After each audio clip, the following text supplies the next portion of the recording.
Good evening everyone. मैं Anuj Kumar, assistant professor Mahamaya government degree Sirkot से। तो लास्ट लेक्चर में, मतलब ये 11वां लेक्चर है, तो लास्ट लेक्चर में मैंने आपको बताया था कि अगर पार्टिकल जिसका बिहेवियर, चलते हैं जरा एक मिनट। नॉट इट इज कि स्टेप बढ़िया। मैंने आपको बताया था कि अगर पोटेंशियल इस फॉर्म का है, इस तरह का है, तो उसे कहते हैं रेक्टेंगल बैरियर। ठीक है, इस फॉर्म का है तो उसे कहते हैं बैरियर। और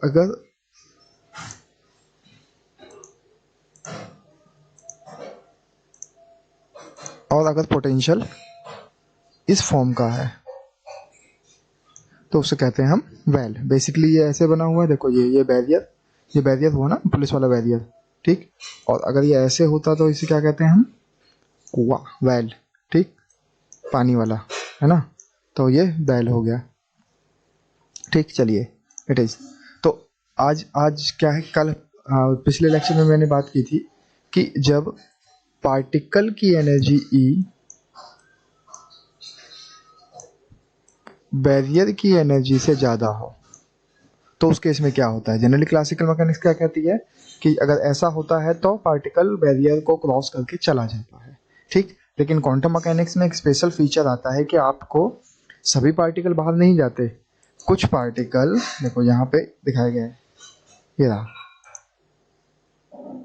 ठीक है, ये रिफ्लेक्टेंस हो गया, ये ट्रांसमिटेंस हो गया। तो ट्रांसमिटेंस 1 आना चाहिए था, अकॉर्डिंग टू क्लासिकल मैकेनिक्स। पर 1 नहीं आता, you got some values. Exactly 1 तो कभी नहीं आता, 1 सम केसेस गुड 1।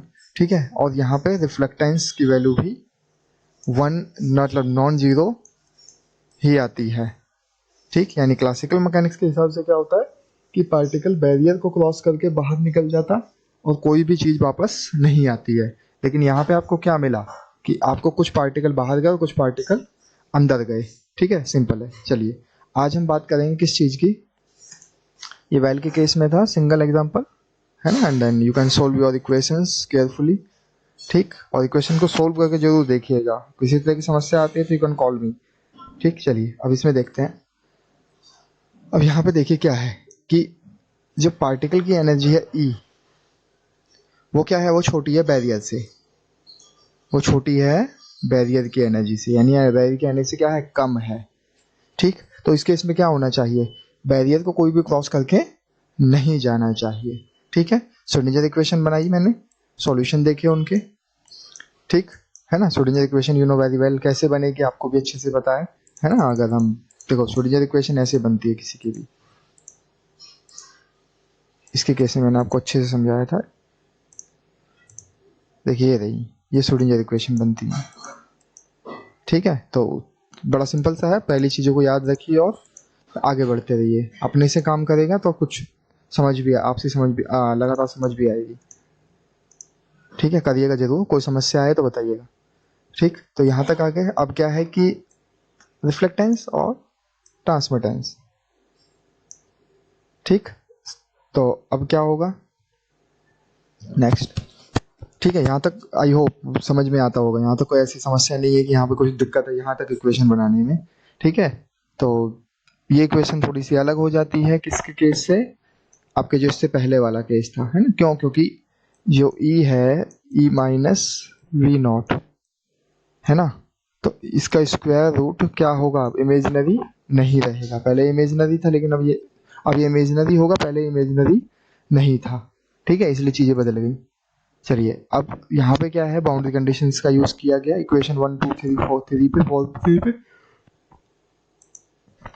पहली बाउंड्री कंडीशन आप अच्छे से पता है, साई 1 बराबर psi 2 equals x equal to 0 पे, है ना। ठीक है, क्योंकि देखो ये रहा बैरियर और यहाँ पे क्या होगा 0x बराबर, यहाँ पे क्या होगा x बराबर a। तो यहाँ पे पहली बाउंड्री आएगी और यहाँ फंक्शन था साई 1, यहाँ फंक्शन था साई 2 और यहाँ फंक्शन था साई 3। तो यहाँ पे क्या होगा, साई 1 बराबर होगा साई 2 क्योंकि इस लाइन पे है। यहाँ पे क्या होगा, साई 2 बराबर होगा साई 3 क्योंकि ये दोनों फेज में रहेंगे। ठीक है, तो पहली वाली पे लगाई psi1 बराबर psi2। फंक्शन पक्का है, कंटिन्यूस भी होगा, तो that mean it is differentiable of first order. तो psi2 बराबर एट x इक्वल टू 0 पर। तो पहली वाली से ये मिली, दूसरी वाली से ये मिली। ठीक, चलिए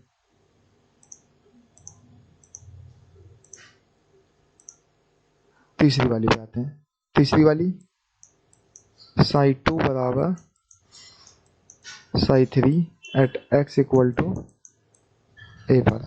ठीक है, and the fourth one the differentiation of psi2 psi3 है ना, क्लियर। चलिए अब देखिए, जो मैं मेथड बता रहा हूँ केवल उसी मेथड से इक्वेशन को सोल्व करिएगा तो ही रिजल्ट आपको मिलेंगे, अदरवाइज आप बुरी तरह फंस जाएंगे इक्वेशन को सोल्व करने में। क्योंकि देखो यहाँ पे क्या है, 4 वेरिएबल हैं। ठीक है, यहाँ पे 4 वेरिएबल हैं और 4 वेरिएबल होने के बाद 4 इक्वेशन हैं और 5 वेरिएबल हैं। ठीक है, तो वेरिएबल सेपरेशन मेथड यूज करना पड़ेगा, सिंपल है। ठीक, चलिए कोई नहीं। तो पहले में क्या किया मैंने, फाइंड द वैल्यू ऑफ सी। पहले किससे, इससे और इससे। ठीक है ना, ऊपर K2 की गुणा करी और दोनों को आपस में क्या कर दिया, ऐड कर दिया। ठीक है, तो आपको ये मिलेगा। नाउ अब find the value of D. अब क्या करेंगे, K2 से ऊपर गुणा करी, दोनों को क्या कर दिया, सब्सट्रैक्ट कर दिया, तो आपको डी की वैल्यू मिल गई। ठीक, अब इन वैल्यूज को उठा के मुझे इसमें रखना होगा। ठीक है, क्लियर। एक पहले वाले में भी और दूसरे वाले में भी। देखिए ये रख दिया मैंने।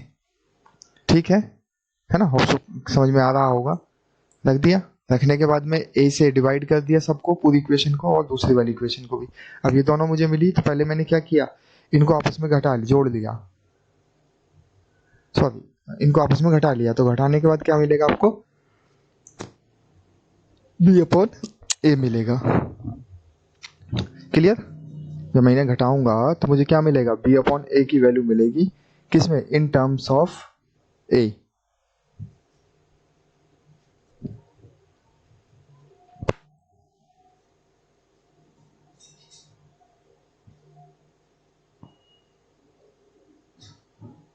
अब मैंने ठीक, अब मैंने क्या किया, इन दोनों को जोड़ लिया,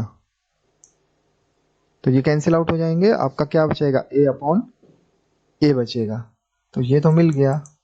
ये थोड़ा कंफ्यूज कर रहा है, how can determine my notes, देखने पड़ेंगे कहाँ है। ओके ओके ओके ओके, ये घटाने से नहीं निकलेगा, सिर्फ आपको यहाँ पे क्या करना होगा, देखिए यहाँ पे इन दोनों को डिवाइड कर दीजिए, इन दोनों को डिवाइड कर दीजिए। तो पहला पार्ट जो होगा ये कैंसिल आउट हो जाएगा एक दूसरे से। इक्वेशन 1 को इक्वेशन 2 के साथ डिवाइड करेंगे तो हाँ ठीक है। ठीक, तो ये आपका बचेगा और ये आपका बचेगा। तो आप यहाँ क्या लगाएंगे, समानुपाती नियम। ठीक, तो उससे आपका क्या आ जाएगा, b अपॉन a की वैल्यू हो जाएगी। ठीक है, बाकी आप जैसे चाहे वैसे निकाल सकते हैं, but that was a simple one. ठीक, चलिए अब वहां से आपको ये मिला। अब क्या करना है, आपको इसका मोड स्क्वायर निकालना है और इसका भी मोड स्क्वायर निकालना है। ठीक, r का निकाला, ये मिला, और t का मिला है, ये मिला। तो जो फिजिक्स है, मैथमेटिक्स आप लोग कर लेते हैं, देयर इज नो प्रॉब्लम। जो फिजिक्स है, r नॉट बराबर 0 और t नॉट बराबर 0। तो क्या प्रॉब्लम थी, v is greater than e। Classical mechanics के हिसाब से अगर किसी सिस्टम के पास में पोटेंशियल एनर्जी कम हो और सेल्फ एनर्जी, उस पोटेंशियल एनर्जी ज़्यादा हो, सेल्फ एनर्जी कम हो सिस्टम की, यानी पार्टिकल की अगर एनर्जी कम हो, ठीक है, पोटेंशियल से, जैसे हम लोग अर्थ पे रहते हैं, अर्थ का पोटेंशियल ज़्यादा है और हमारी एनर्जी कम है, तो इसलिए तो हम क्या करते हैं, रॉकेट में क्या करते हैं, काइनेटिक एनर्जी देते हैं। तो काइनेटिक एनर्जी जब बढ़ती है उसकी, तो टोटल एनर्जी इंक्रीज हो जाती है, जिस कारण से वो क्या करता है, अर्थ के बैरियर को क्रॉस करके निकल जाता है। तो लेकिन क्वांटम मैकेनिक्स क्या कहती है, यदि आपके पास में पूरी एनर्जी नहीं है, ये किस तरह से अगर समझ में आए तो ये बिल्कुल इस तरह से है कि ये एक पहाड़ है और मैं यहाँ पे खड़ा हूँ।